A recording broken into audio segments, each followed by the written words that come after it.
Oke guys, masih dari Ubud Bali, dari private villa. Nah ini sambil menikmati liburan yang dibayarin passive income. Nah sekarang saya mau sharing bagaimana saya bisa ngelunasin utang yang besarnya miliaran dan itu menggunakan passive income. Kok bisa utang miliaran dilunasin pakai passive income? Ya bisa, karena semuanya dihitung dan direncanakan dengan baik.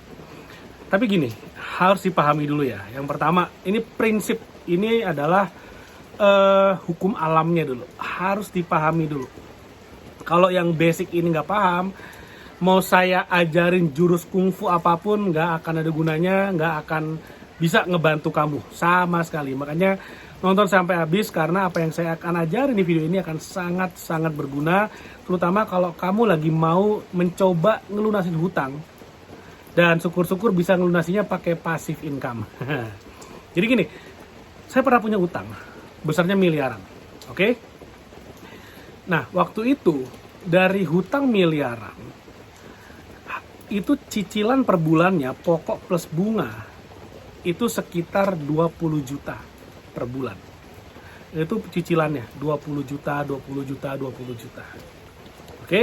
Lalu kemudian pertanyaannya adalah gimana caranya bisa ngelunasin hutang miliaran dengan cicilan puluhan juta hanya dengan passive income. Pertama, kamu harus paham bahwa yang namanya hutang itu harus dibayar. Nggak ada yang namanya utang lalu kemudian demo sana sini berharap pemerintah membantu melunasi hutang kita. Jangan deh. Itu namanya nggak sportif, kurang seru gitu ya, hidupnya kurang tantangan.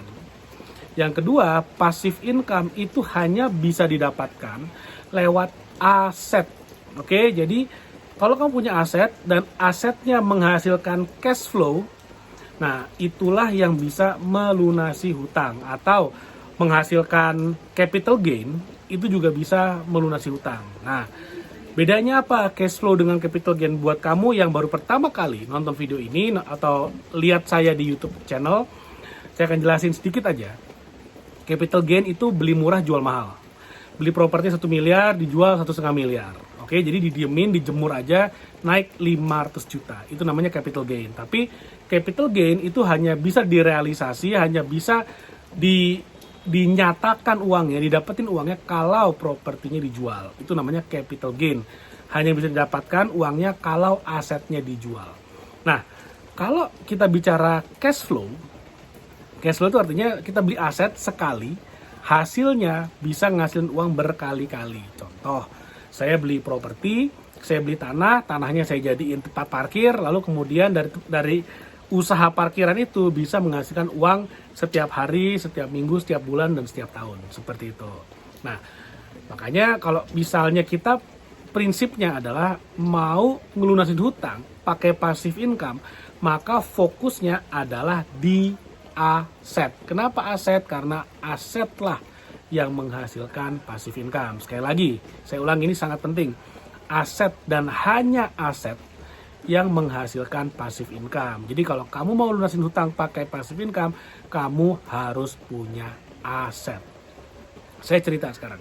Gimana caranya saya bisa ngelunasin hutang miliaran dari passive income. Jadi utang itu ada dua jenis, hutang yang baik dan hutang yang buruk. Hutang yang buruk itu adalah utang-utang yang kita pakai, kita ngambil utang untuk segala sesuatu yang sifatnya konsumtif. Konsumtif artinya menghabiskan uang kita, di saat yang sama ngebayar hutangnya itu pakai uang pribadi. Itu hutang yang buruk.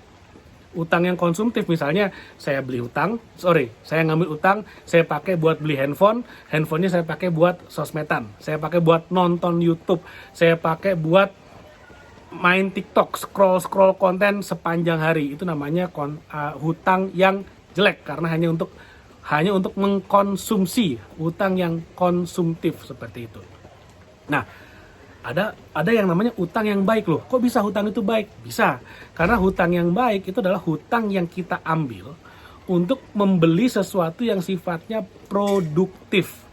Contoh, saya ngambil utang 10 juta, saya beliin handphone 10 juta harganya, tapi dari handphone itu saya bikin YouTube channel, saya memproduksi konten-konten, di mana dari konten-konten ini menghasilkan passive income berupa AdSense misalnya. Saya bikin akun TikTok, saya beli handphone, saya bikin akun TikToknya saya buatin konten, saya isi keranjang kuning, dan saya dapat passive income sebagai afiliator. Itu namanya utang yang baik, karena yang bayarin hutangnya siapa? Yang bayarin hutangnya adalah mereka yang nonton video-video saya di YouTube channel, dan mereka yang belanja dari keranjang kuning, dari konten-konten di akun TikTok saya. Mereka lah yang bayar hutang saya. Seru apa? Seru banget. Jadi itu handphone adalah hutang yang baik, karena handphonenya itu menjadi aset yang menghasilkan passive income. Oke, paham ya sampai sini? Nah, sekarang kita naik ke konteks yang lebih mahal lagi. Kalau beli handphone paling 10 juta, beli handphone Apple yang paling baru, iPhone yang paling baru paling 30 juta. Cicilannya cuma 300 ribu. Itu masih murah. Nah, sekarang kita naik kelas. Gimana kalau misalnya utangnya 2 miliar? Kalau utangnya 2 miliar, itu cicilan plus pokok plus minus 1% per bulan sekitar 20 juta. Plus minus ya. Tergantung tenor dan besaran bunganya. Anggap aja 1% per bulan cicilan plus pokoknya setiap bulan. Artinya kalau utangnya 2 miliar, cicilannya berapa? 20 juta. Gampang banget. Nah, gimana caranya menghasilkan 20 juta dari hutang 2 miliar? Sekarang gini, saya lagi ada di sebuah properti nih. Nih, properti kayak gini. Ya, saya nginep di sini, dan sekali lagi, liburan, traveling itu adalah konsumtif. Jadinya harus dibayar pakai passive income. Saya nginep di Bali, keliling Bali, nginep villa hopping dari villa ke villa, semua dibayarin passive income. Nah, kalau misalnya kita punya passive income dan itu besarnya 20 juta rupiah per bulan, kamu bisa enak banget nih. Bisa kok nginep di villa nih, bisa kok nginep di villa-villa seperti ini. Ini villa kayak gini, per malamnya kalau lagi high season sekitar 8 jutaan. Oke? 8 juta. Ya kamu bisa lah nginep semalam 2 malam kalau passive income-nya 20 juta sebulan. Pertanyaannya, gimana caranya saya bisa menghasilkan 20 juta per bulan dari properti? Oke? Dari properti, kenapa? Karena kalau mau income-nya gede, passive income-nya gede, dengan cara yang mudah. Maksudnya dari satu aset bisa ngasilin puluhan juta, itu paling enak dari properti.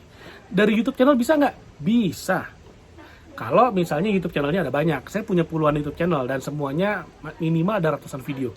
Ya income-nya juga lumayan, AdSense-nya bisa banyak banget lah. Sama dari akun TikTok juga sama. Saya punya banyak akun TikTok, dan masing-masing akun TikTok ada mungkin ratusan juga videonya. Saya udah nggak ngikutin karena semua udah tim yang mengerjakan, udah pure passive income, seru banget. Nah, yang menarik adalah gini, dari satu properti, anggaplah villa seperti ini, anggap aja kita nggak usah bilang lah 8 juta, 5 juta, anggap aja 3 juta per bulan. Dari 3 juta per bulan, 3 juta per hari, dari 3 juta per hari, itu bisa menghasilkan, anggap aja okupansinya 80%. Di daerah Bali misalnya, yang sangat-sangat luar biasa, okupansinya tinggi sekali karena jumlah wisatawan juga sangat tinggi. Nah, yang terjadi adalah misal 3 juta per hari. 3 juta per hari dikalikan jangan dikalikan 30 hari, dikalikan 20 hari aja. Itu udah menghasilkan 60 juta omset. 60 juta omset. Nah, lalu kemudian dikurangi biaya operasional, maka owner itu biasanya dapat hasilnya net itu 50% dari omset. Ini dari mana saya bicara? Dari pengalaman. Plus minus. High season bisa lebih tinggi, low season bisa lebih rendah. Tapi plus minus sekitar 50% dari omset tuh owner bisa terima. Jadi kalau misalnya sehari 3 juta, itu masih ada. Dari omset 60 juta dikalikan 20 hari, itu net masih ada sekitar 30 juta per bulan. Itu kalau 3 juta. Gimana kalau hanya 2 juta? Bayangin punya villa hanya 2 juta per hari, itu bisa ngasilin omset, anggap aja 40 juta deh, kalikan 20 hari kerja. Lalu kemudian 50%-nya itu sekitar 20 juta, masih bisa bayar utangnya kalau hutangnya adalah sekitar 2 miliar rupiah. Itulah gimana caranya bisa ngelunasin hutang pakai passive income. Mungkin kamu sekarang nanya, tapi kan ngelola villa itu active income, itu kan pekerjaan. Ya, kalau ngelolanya sendiri. Gimana kalau saya pakai operator? Operator yang bekerja, saya tinggal terima passive income-nya setiap bulan. Itu baru seru. Nah, itulah gimana caranya saya bisa ngelunasin utang miliaran hanya dengan passive income. Oke, mudah-mudahan bermanfaat. Dan kalau kamu pengen belajar gimana caranya bisa bangun passive income, kamu bisa ikutan online course yang saya bikin yang namanya adalah Jagoan Passive Income. Linknya ada di bawah. Nanti kamu silahkan klik linknya. Kamu bisa ikutan online course Jagoan Passive Income di mana saya akan ngajarin kamu gimana kamu bisa punya passive income pertama hingga passive income-nya bisa menyamai gajimu dan bahkan bisa membayari gaya hidupmu yang ideal. Jadi nanti kalau kamu mau liburan, mau jalan-jalan, tahun baruan, lebaranan, pakai passive income. Oke, thank you. Sampai ketemu lagi di video berikutnya.